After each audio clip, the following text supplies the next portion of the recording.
J&K high court bar association की तरफ से आज बड़े दुख का मुकाम है कि एक देश में, बांग्लादेश के अंदर एक माइनॉरिटी कम्युनिटी का नरसंहार किया जा रहा है।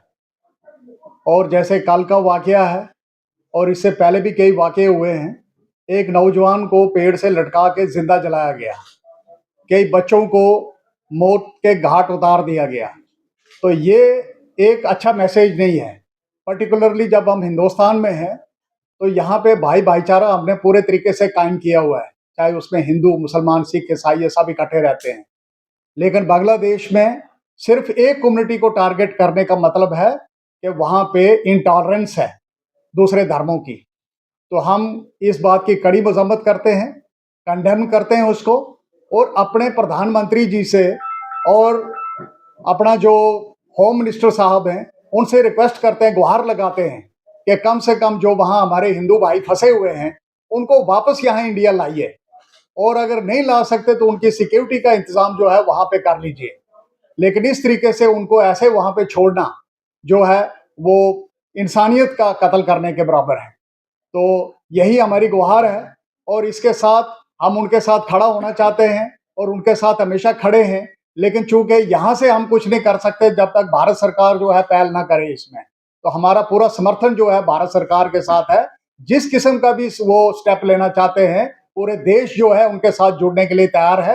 लेकिन हिंदुओं को, माइनॉरिटी कम्युनिटी जो वहां पे है, उनको बचा लीजिए। इसके साथ में दूसरा एक आपके नजर करना चाहता हूं कि कल 1:30 बजे हम डिस्ट्रिक्ट कोर्ट्स में यहाँ पूरे लॉयर्स जो हैं वो प्रोटेस्ट करेंगे इसी के लिए, क्योंकि ये कतई हमें मंजूर नहीं है कि एक माइनॉरिटी कम्युनिटी को टारगेट किया जाए। यहाँ हालात यहाँ भी कोई ठीक नहीं है। अभी आपको जैसे पता है कि 3 मिलिटेंट्स यहाँ मजालता में जो है वो देखे गए थे, और अभी भी कुछ कल की खबर है कि वो दोबारा उनको नजर में आए हैं वो किसी की। तो कहीं ना कहीं हालात जो हैं खराब हैं। अगर बाहर खराब हैं तो यहाँ खराब होने में भी टाइम नहीं लगेगा।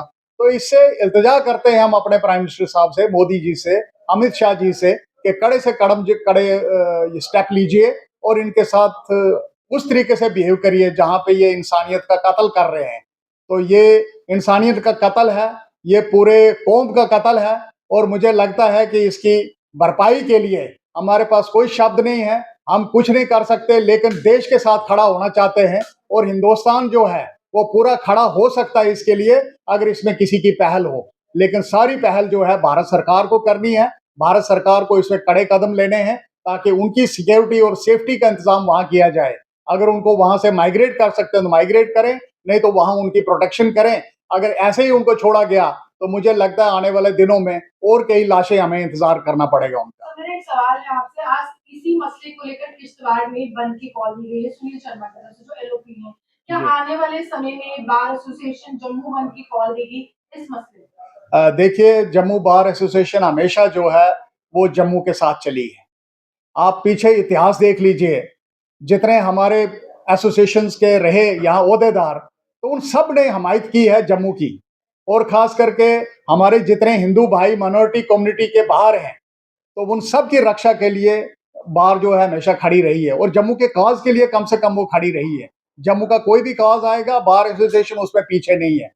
लेकिन देश के लिए भी हम खड़े हैं, और देश के प्रति अगर किसी ने भी कोई किसी किस्म की कोई हरकत की है तो वहां पे जम्मू बार एसोसिएशन ने सबसे पहल की है और अपने मसले जो हैं वो गवर्नमेंट तक पहुंचाए हैं ताकि रक्षा की जाए सबकी, और पूरे तरीके से इसको प्रोटेक्ट किया जाए। जिस तरह जम्मू में बांग्लादेशी और रोहिंग्या रह रहे, कितना खतरा था? देखिए, रोहिंग्याज तो यहाँ बसे हुए हैं। एक कासिम नगर का एरिया जो बता रहे हैं कल, कि पूरा वहां पे जो मोहल्ला है एक वो जो रोहिंग्याज का है। तो ये बड़ी एक सीरियस बात है जिसको बड़े सीरियसली गवर्नमेंट ने भी लेना चाहिए, और उसमें भारत सरकार ने भी इसका संज्ञान लेना चाहिए।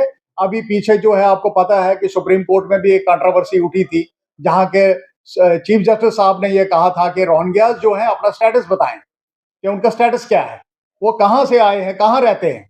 तो मुझे लगता है कहीं ना कहीं जो है पूरा देश इससे परेशान है कि ये रोहिंग्याज बाहर से आए हैं, और हालात जो हैं इस कदर बिगड़ जाएंगे, और हमें बहुत मुश्किल का सामना करना पड़ेगा अगर इस पर कड़े से कड़ा संज्ञान नहीं लिया गया।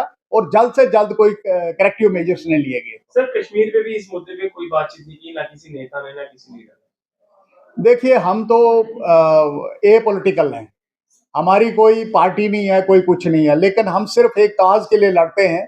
बार एसोसिएशन हमेशा एक काज के लिए आगे आती है, तो ये काज जो है ये हमें आगे चलाना है।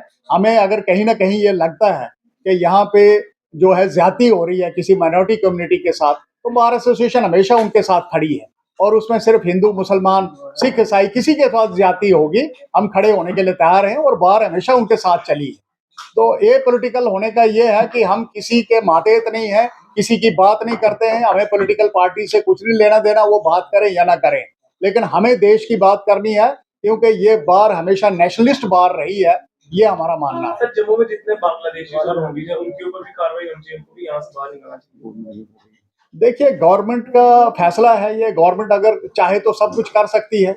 अब हमारे पास तो कोई फोर्सेस नहीं है, हम तो सिर्फ गुहार लगा सकते हैं गवर्नमेंट ऑफ इंडिया से, भारत सरकार से, और यहाँ पे जो गवर्नमेंट है लोकल, उनसे हम जो गुहार लगा सकते हैं कि इस पर करेक्टिव मेजर्स लिए जाएं और अच्छे से अच्छा स्टेप लें, ताकि इन लोगों को यहाँ से बाहर निकाला जाए, प्रॉपर आइडेंटिफिकेशन हो। अगर जब तक प्रॉपर आइडेंटिफिकेशन नहीं होगी, उसके साथ साथ मैं नहीं, आप सब लोग जो है खतरे के दायरे में हो।